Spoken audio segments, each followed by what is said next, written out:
Thank you very much, everybody, for being here today.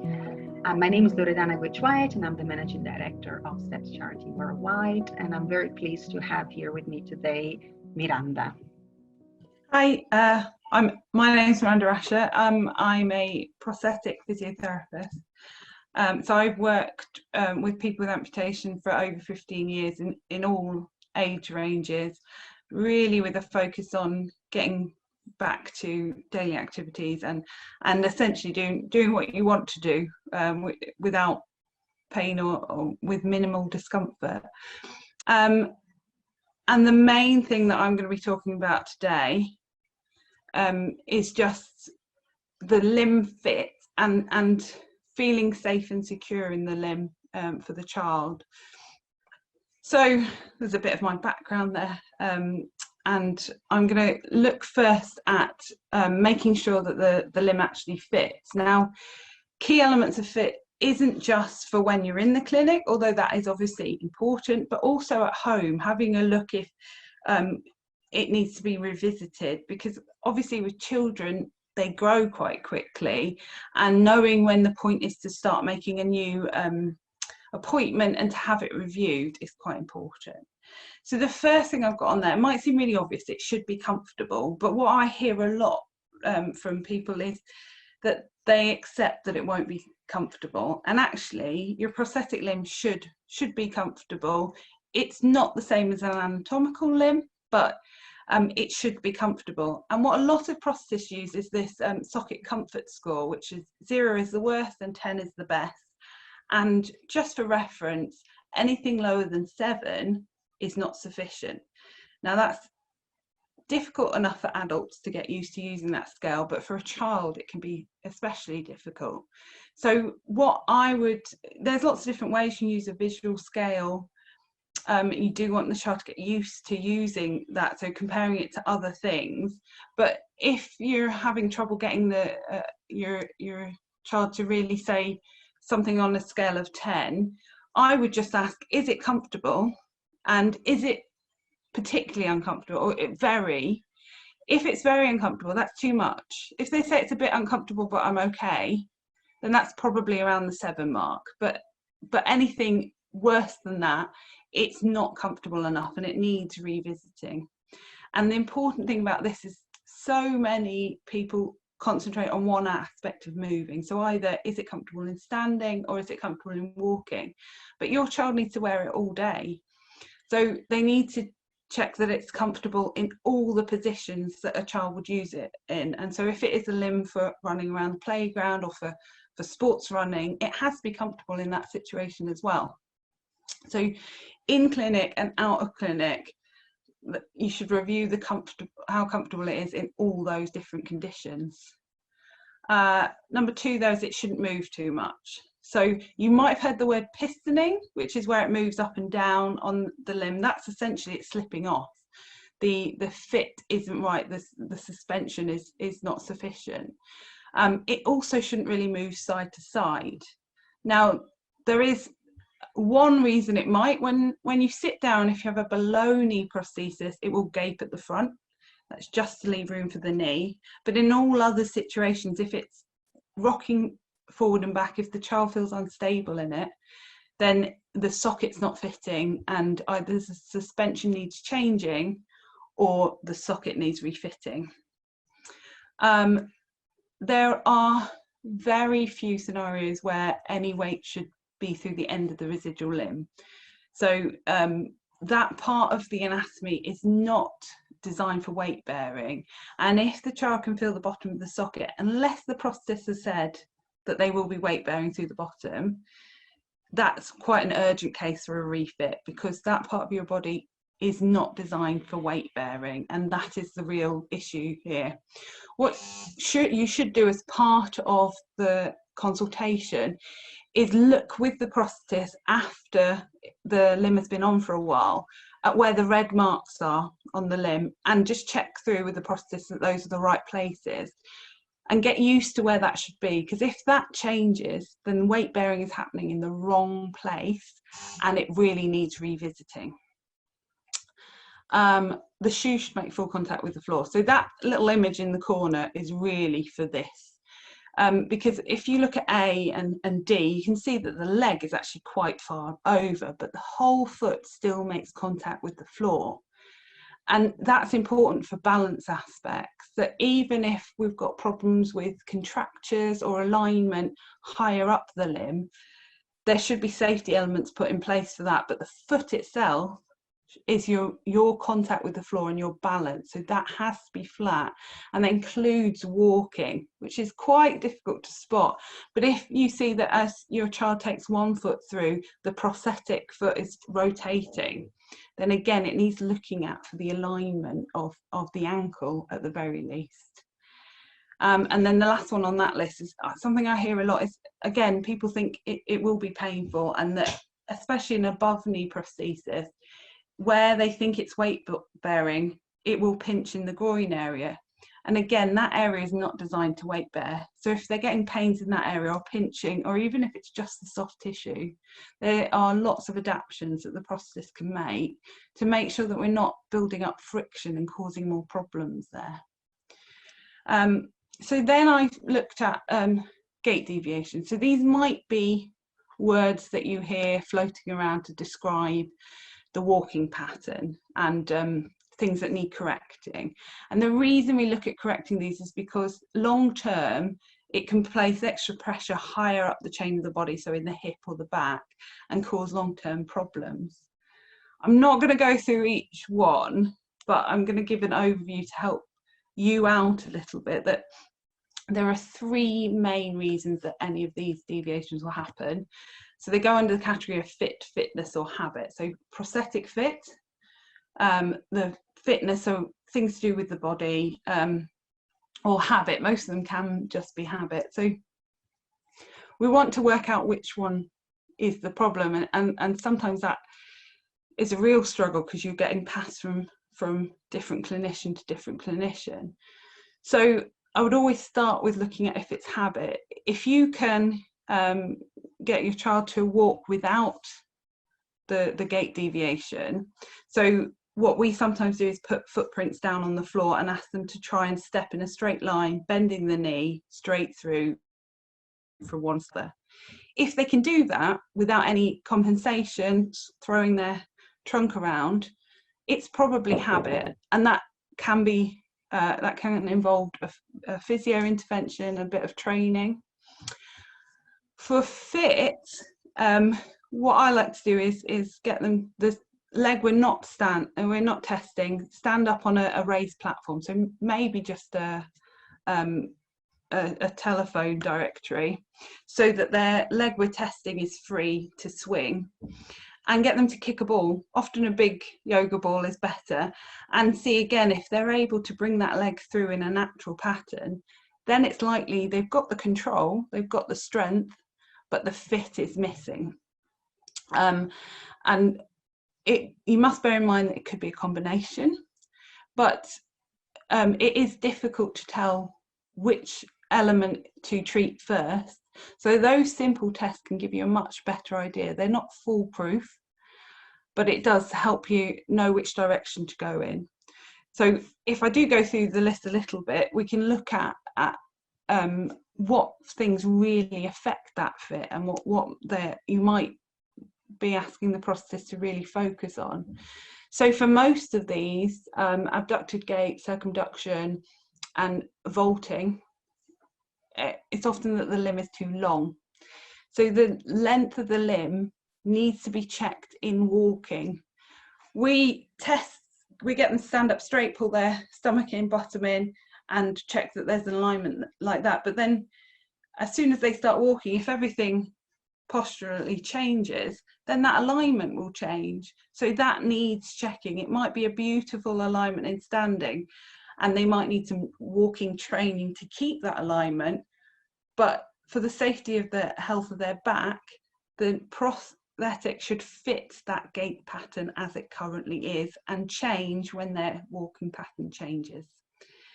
We're not really going to influence their ability to walk, to their walking pattern, sorry, through the prosthetic itself if there's something in their anatomy that needs training. So we need to make the prosthesis so that it fits their current walking. Those where the limb may be too long, the socket may be too small and they're not fitting into it properly. The exception to that on this list is the lateral trunk tilt, where it might be too small or the socket might be too big, so they're falling into it, and that's why they're falling side to side. The other main issues might be suspension. So again, they're trying to keep the limb on as it's slipping off. Pain, in the same way we limp because we're trying to avoid that painful point, they might be trying to avoid a moment of severe pain that they feel.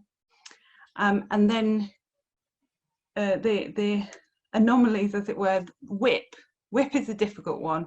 I tried to find a picture, so that is what the picture is, but it's very blurry. It's essentially where the heel is slipping out to the side or slipping in on each step. Now that's almost always a problem with the knee, if it's the anatomical knee or the mechanical knee. But it might just be that the limb's not put on quite right. So again, in your clinical session, show the prosthesis a couple of times. Whoever normally puts the limb on in the morning, show them that procedure so they can just check if there's any tips they need to give you to make sure it's put on quite the right way around or tight enough, because that might be the only thing that is causing a slight walking problem, but it can cause friction and pain in the limb. And then the other thing to consider, terminal impact, that's when we're kicking the leg through really hard, and that might just be fear. We're asking them to look forward, stand up, walk through, gently bring their leg through and put the foot down, but they can't feel the foot. So what a lot of people do to compensate is they kick the leg through, they know it's there, they force it down on the floor. And again, that's going to have long-term back impact. So that needs some training to give them confidence in the limb. Or it might just be balance, that they're kicking through so they can quickly get onto the leg, and we need to look at the balance aspect. So that's a very quick run through, but it gives you an idea that there is this balance between aspects that are trainable and aspects that need adjusting on the limb. The last thing I've put on the list there is the big symmetry question, and this is because we spend a lot of time obsessed in making it look exactly the same left and right, and a lot of research goes into this, and actually it's a misnomer. You cannot have perfect symmetry. Either it looks symmetrical and your body is moving differently, or the remaining anatomy is moving exactly the same way and it looks non-symmetrical. And there can be impacts on the rest of the body, but the priority of symmetrical walking is quite low compared to everything else. Comfort and not making massive compensation movements with the rest of your body are much more important than whether it looks like a natural gait. So I'm then going to, quite a lot of time on that, so I'm going to try and whip through these ones. So things for children especially, I get asked a lot, should I be telling them not to do? So hopping, difficult one. We do go on about it a lot, but there's not a lot of research on it. There are two key things and reasons we tell you not to hop. One is early on in recovery after operation, it can disrupt healing, so then it should be avoided. But the more important and the main reason is safety. And it's not black and white. I can't say, yes, your child can hop, no, your child can't hop. You have to do a risk assessment of your own in the situation. So the big problem is if they fall and hit their residual limb and cause further damage. So I would say never hop on wet surfaces or up and down stairs. But there are situations, and there is such thing as hop training that physios can give to try and improve the hop control. But generally speaking, it's not a great long-term solution. Then crawling. Again, unless your prosthetist has told you that they can weight bear through the residual limb, they're not usually able to bear that kind of weight, nor are your knees. And the trouble that I see is that it becomes habitual, and we see so many blisters of the knees that mean you can't wear your limb for a while, or you wear down the end of the residual limb. So I would avoid crawling as much as possible, just because it becomes habitual. So then I've got running. Controversial. There's not a lot of research on this, but the fear is if your child is doing a lot of running, so I'm not talking about to catch the bus or around the playground, prosthetic daily limbs are not designed to take that impact. And in the anatomical leg, we have structures in the joints that are for what we call dampening, to absorb some of the force, which is increased when you're running. And your daily prosthetic limb is not designed to take that or to dampen it. So again, can have higher up issues. So that's where a running specific limb might come in. The blades are designed to energy return. They were developed to give you that extra push, but what comes with that is some of that dampening effect. So if your child is doing a lot of sports, it is worth considering getting something for that.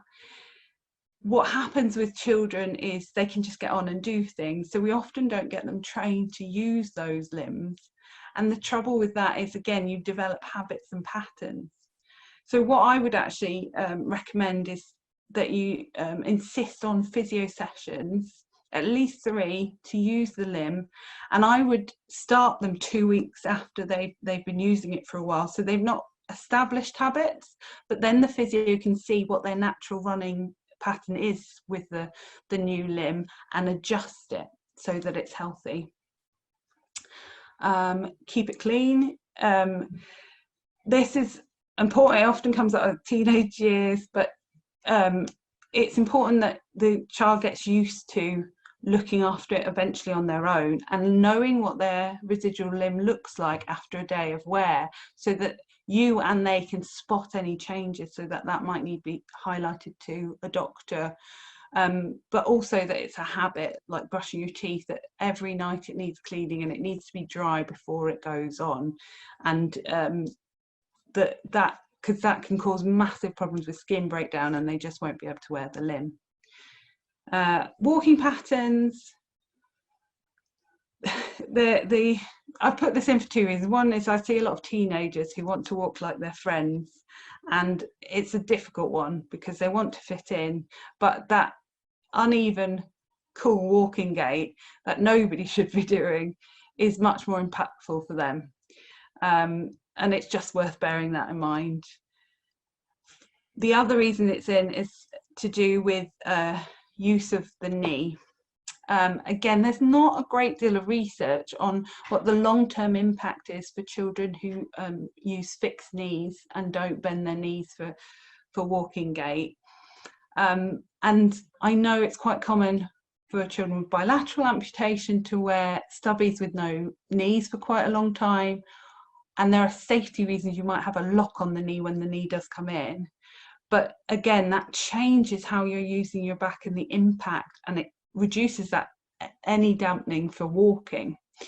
So my recommendation there is that if the child isn't safe to use a free knee, which is when it's unlocked in daily life, that you start having training where they're using the free knee. So as the years go by, they can start to actually use the knee and ease off their back a little bit, even if they're not at the point of being able to go out with the knee unlocked. And the last one is keeping it on, which also comes up a lot, is should I be making my child wear it for X amount of hours?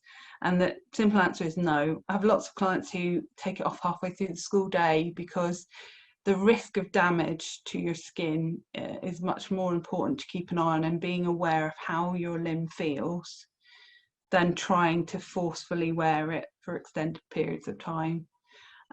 If they're constantly taking it off after a couple of hours, then we're back to the comfort score and we need to look at refitting. And finally, little whip through here, red flags. So reasons you really need to call your centre or your doctor. If they're falling a lot, it could be any number of things, but it is an issue, and there's so many things we can do to solve falling. So getting to the centre for that one. Fear of the prosthesis. It's a terrible analogy, but a little bit like a car crash. The sooner you get back on the prosthesis after you've had a fall or some sort of injury, the better. If your child is really reluctant to put the leg on, again, there's lots of things we can do, and reviewing whether the limb is really necessary. But that is, leaving it too long can cause more issues. Redness in the wrong place. This is a really big one. That's why it's important during the session to find out where it should be red. If it's red in the wrong places, it's the start of a skin issue developing or weight bearing in the wrong place. And then finally, aching for more than 2 days. So I know kids do lots of things. You might have done a specially active day and be a bit achy, but if that carries on for more than 2 days, again, comfort isn't there and something's going on that we need to look at. So thank you for listening. Probably run over a bit, so there we go. Well, thank you very much, Miranda. That was a very good presentation, and many questions have already been answered that have been submitted to us by your presentation. I guess the one question that we received from a lot of parents is, if the stump is changing shape, should I seek the advice of an orthopedic consultant? Is that relationship between the prosthetist and the orthopedic consultant? What would be your advice in this case? So again, it seems a little bit unclear with children how long it might take to settle down if you just had an amputation. So I would say it is a good thing to keep bringing up with the prosthetist, and a really key element is if it's changing throughout the day a lot, then that's a moment to flag it up and ask if you can go back and see the consultant, because they will really be able to pinpoint if there's an extra issue. But it's worth remembering that prosthetists and physios have a very different role to the consultant. So the prosthetist will often really focus on the mechanical leg and not necessarily take consideration of the other leg. They have to take into account the residual limb, but that's not their area of expertise. So it might not occur to them on their own steam. And the same for physios. I'm not having to go at anyone, but it is something that link up doesn't always happen. You focus on your role. So if you feel that the child limb or you yourself, your limb is changing a lot, it's worth asking for that referral or doing it yourself. If you're worried, it's always worth a second look, because the residual limb can change shape quite a lot, but if you're never getting a fit because it's changing so much, that's not right. And again, we need to find out what the mechanism is behind that, and that is beyond the scope of a physio or a prosthetist in a limb centre. Thank you, Miranda. And with regards to in your experience, children born with congenital conditions and therefore we're talking about fibular hemimelia or tibial hemimelia, are they more prompt to have complications when fitting a prosthesis? So it's an interesting question. There's a specific piece of research went on in 2000 on that one, and it is still quite difficult to answer. There are a couple of differences. One might be positives and negatives, I suppose, or silver linings. But if there is an amputation occurs, then often the surgeon has more scope to go for a longer residual limb, and there's debate over it, but generally speaking, it is much harder to get a fit if the area of contact of the residual limb is shorter. So there is often an advantage there. However, if the limb isn't going to be amputated, the prosthesis has to fit over an unusual shape as far as the prosthesis is concerned, and that can be quite tricky. And it comes back to this comfort. It is possible, to get a limb that is comfortable, even if it's an unusual limb shape. The difficulty is for all of us is the majority remains 70% of people with amputation are over 70s and have an amputation and have a uniform residual limb. And so the experience of each individual that you deal with might not be expensive for children, and especially for congenital. And it is worth asking in a delicate way if they have more experience with adults, and if they think perhaps it would be worth finding someone who has a bit more experience with congenital limbs to get a better fit, because those limbs are out there, and just sadly experience does improve your ability to create them. Thank you, Miranda. And coming back to the hopping, say no to hopping, is one question that has come in is what would you like to understand if there's continuous hopping, whether that has an impact on the knee of the leg that is not impacted, obviously, if there are long-term consequences? So a lot of it comes down to what the body is quite a nice design for a lot of things, but it's not designed to take that continual impact on one knee and one ankle.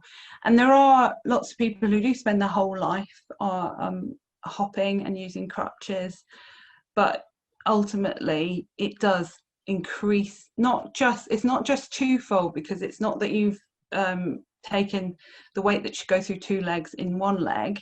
Because of the movement, that jump and impact on the floor, it's more than double the impact that goes through your knee, so it does tend to wear it out, and then it carries up the chain, so your hip is much more vulnerable to arthritis or degeneration if you are consistently hopping. Thank you. And I guess another interesting question that has come in related to hopping. So it's basically, if I try to start, it's when the child comes back from school and they want to take the naturally leg off, and then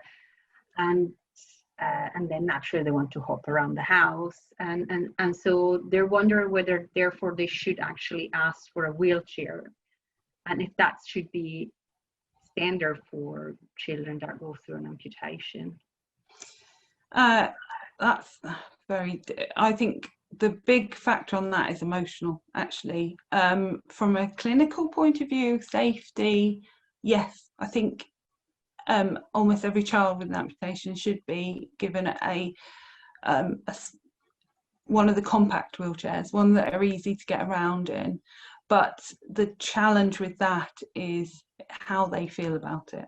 And sometimes we have to let the importance of mental health win, and supervise them moving around and talk about it with the child. I mean, overall, I would say yes, there are almost always instances where you need the chair.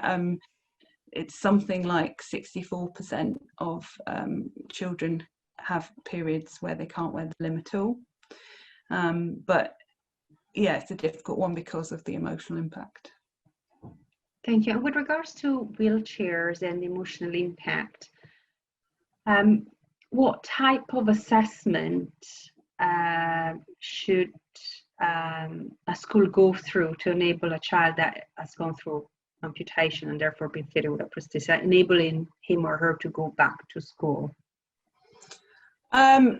I might be living in a dream world of ideal situations, but when we've done school assessments, you get the MDT team. So that's a child psychologist, the class tutor for the specific child is often really helpful, physio, prosthetist, and if they're having occupational therapy as well, together to walk around the school and look at what that child has to do, which might change every year.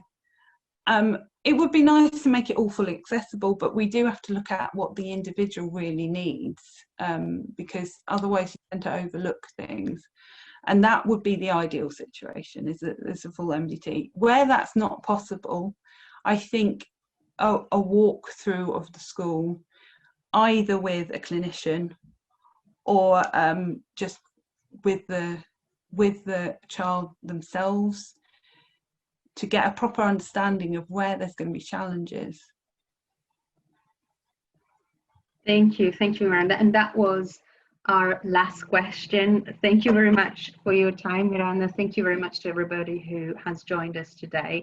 And if you have any questions that we haven't been able to answer, please do contact us. The info email is available to anybody. It's info@steps-charity.org.uk, or you can PM us from our main Facebook page, or obviously call us. Thank you very much to everybody. Thank you again, Miranda. Thank you. Thank you.